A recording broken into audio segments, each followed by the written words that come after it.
The big question going into this review was simple: can the Galaxy A57 finally deliver something close to flagship level performance in a mid-range Galaxy phone?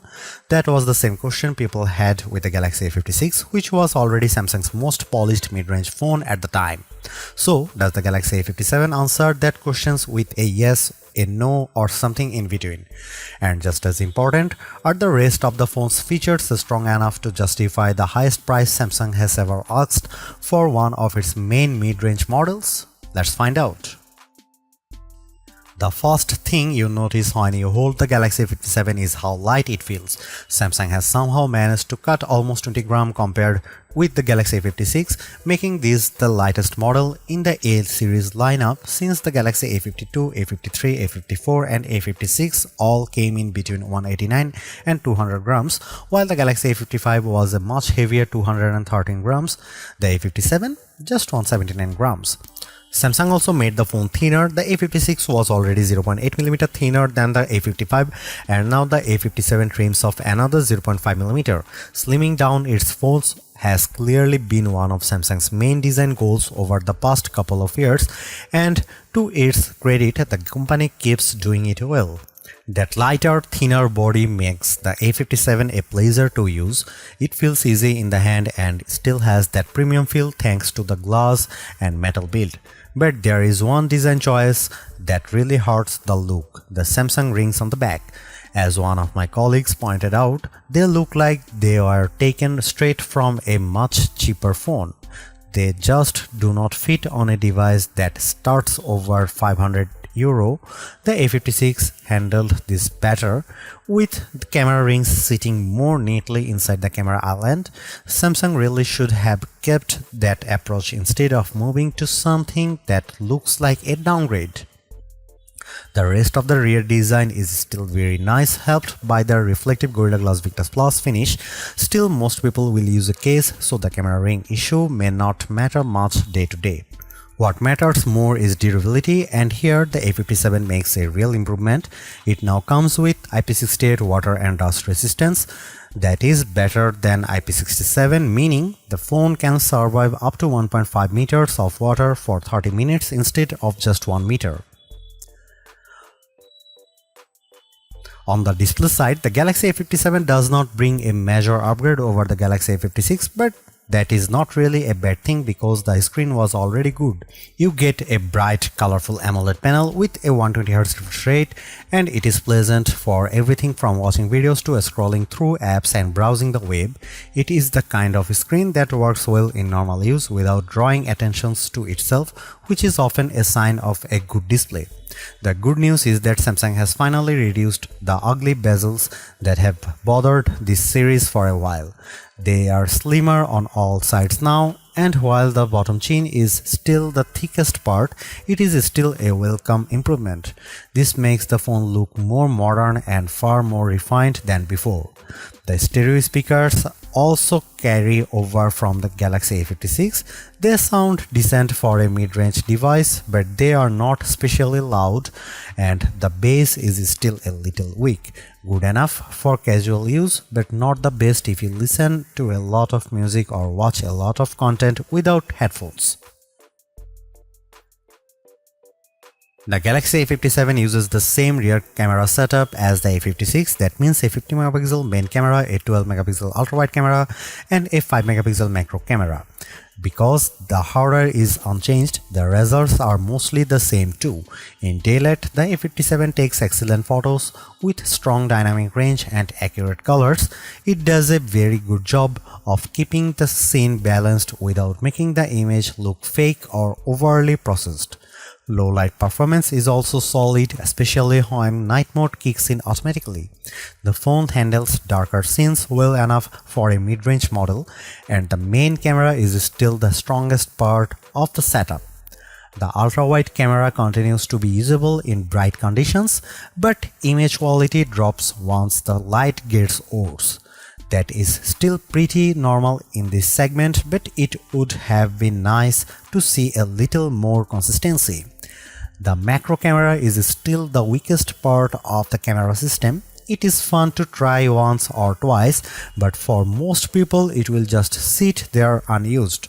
At this price, a macro lens feels less useful than a proper zoom camera would, and that is still missing here, which is disappointing. Some rivals in this segment do offer zoom, and Samsung still seems to be holding back to avoid stepping on the Galaxy S FE series. One area where the Galaxy A57 does improve is speed. Samsung already made major progress with the A56 by cutting shutter lag and improving lens switching, and that same fast, responsive feeling continues here. The camera app feels quick, smooth, and far better than older mid-range Galaxy phones. The front camera is unchanged too, with a 12-megapixel sensor, and it keeps doing a great job. Selfies come out sharp with good detail and a strong dynamic range, both outdoors and indoors. Video recording is also mostly the same. You still get 4K at 30 FPS and there is no HDR video recording support. Samsung talks about richer dynamic range and advanced sensor HDR, but that sounds more like marketing than a major real-world change. Video quality is fine and usable, but it is not a standout feature.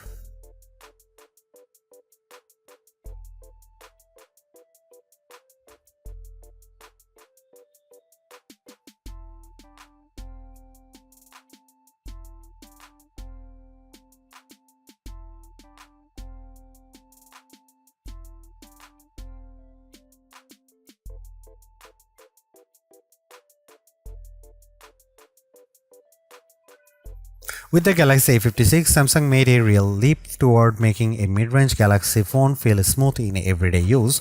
Animations were surprisingly fluid, and the phone finally felt closer to a premium device than most previous A-series phones. It was not perfect though. There was enough stutter now and then to remind you that, with Samsung, truly consistent smoothness usually meant spending much more.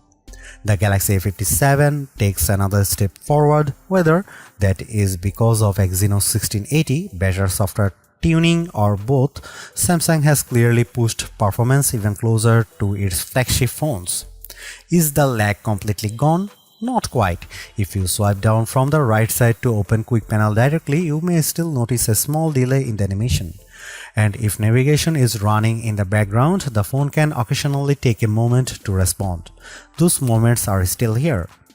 But the important thing is that they are rare. In everyday use, the A57 often feels like a much more expensive phone than it is. That is a big win for Samsung, especially in a category where smooth performance has not always been a strength.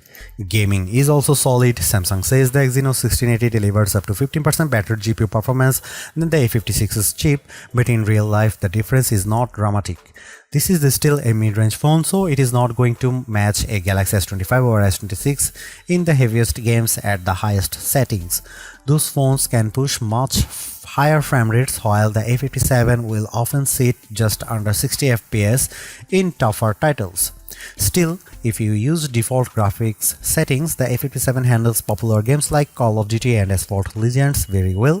For most people, that is more than enough. Cooling is a bit more complicated. Samsung says the Galaxy A57 has a vapor chamber that is 13% larger than the one in the A56, which should help with heat, but the thinner body likely offsets some of that benefit. Under heavy gaming or long video recording sessions, the phone can heat up faster than the A56. Even so, overall thermals are still fine. It does not become uncomfortable to hold in normal use, and it generally stays under control. That matters because Samsung has packed a more powerful GPU into a thinner body, and it could have been worse. Like the Galaxy S26 series, the Galaxy A57 comes with One UI 8.5 based on Android 16. The software feels familiar if you have used a recent Samsung phone, but there is not a huge jump here in terms of features. Even though performance is much closer to a flagship now, Samsung still keeps the more advanced AI tools reserved for its premium phones. The Galaxy A57 does not get the full Galaxy AI suite. Instead, it gets the Samsung calls advanced intelligence, which sounds fancy but is much more limited in practice. For example, the full object eraser experience from Galaxy AI is not here. You can still remove objects from photos, but you do not get the same level of control or the ability to move things around the way you can on the flagships. Compared with the A56, the only major new addition is voice transcription. Even that is limited, it only works for voice recordings and call recordings, not everywhere you might expect to it. Other advanced intelligence tools include best face for choosing the best frame from motion photos, AI select for grabbing parts of the screen and getting suggestions, read aloud for web pages in Samsung Internet, custom camera filters based on existing images, and auto trim for pulling key moments from videos. Outside of that, the software experience is what you would expect from Samsung: polished, feature-rich, and easy to live with. You do miss some premium extras like Samsung DeX though. The good news is long-term support is strong. Samsung promises 6 years of software support, including major Android updates and security patches, which is one of the best commitments you can get in this class. Samsung has spent the last couple of years promising up to 2 days battery life on both its mid-range and flagship phones. On the A5 series, that claims first showed up with the Galaxy A54, though it was not especially realistic there. The Galaxy A55 got closer, and the A56 was the first one that really came through in a meaningful way. The A57 does not quite hit that same high point. With mixed use, it easily lasts a full day, but getting to 2 days on a single charge takes very light use. Right out of the box, battery life is still excellent, but it does not feel as impressive as the A56 did. Part of that may be the smoother UI performance, and part may be the extra performance core in the Exynos 1680. Even so, battery life is still one of the A57's strengths. With heavier use, it is still not easy to kill the battery in one day, whether you are on Wi-Fi or spending hours on mobile data. And over time, as the phone learns your habits, battery life may improve even more. Charging stays the same as before with support for 45-watt fast charging. In testing, the phone went from 1% to 24% in 10 minutes, 60% in 30 minutes, and 96% in 1 hour. The Galaxy A56 was a bit picky with cables and power ratings, but the A57 is much easier to live with. It works fine with standard 3A cables, which is what most people already have. The Galaxy A57 is Samsung's best mid-range phone so far, and if you are shopping in this price class, it is an easy phone to recommend. The bigger question is whether it is the smartest one to buy. At over $500, the Galaxy S25 FE has to be part of the conversation. For around $100 more, it gives you more complete flagship hardware, and in many markets, discounts make that gap even smaller. That makes the choice harder to ignore. If the S25 FE is within your budget, it is probably the better long-term buy.